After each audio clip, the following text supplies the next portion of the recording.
梅シロップ完成までの様子。つけたのは2021年6月です。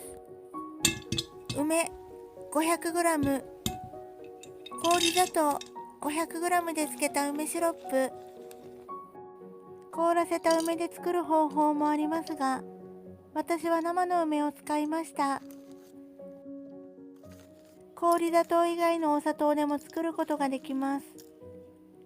梅とお砂糖が同じ分量だと覚えておくと簡単です。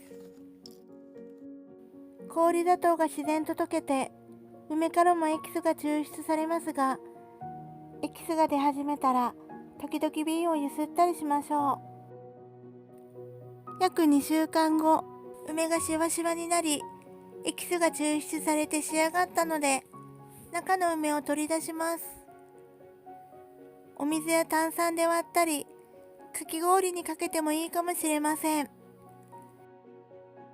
簡単にポイントを説明します。瓶などは洗って消毒する。梅は洗ってヘタを取り、乾燥させる。氷砂糖が溶けてきたら、時々瓶をゆするなどして、梅が濡れた状態を保つ。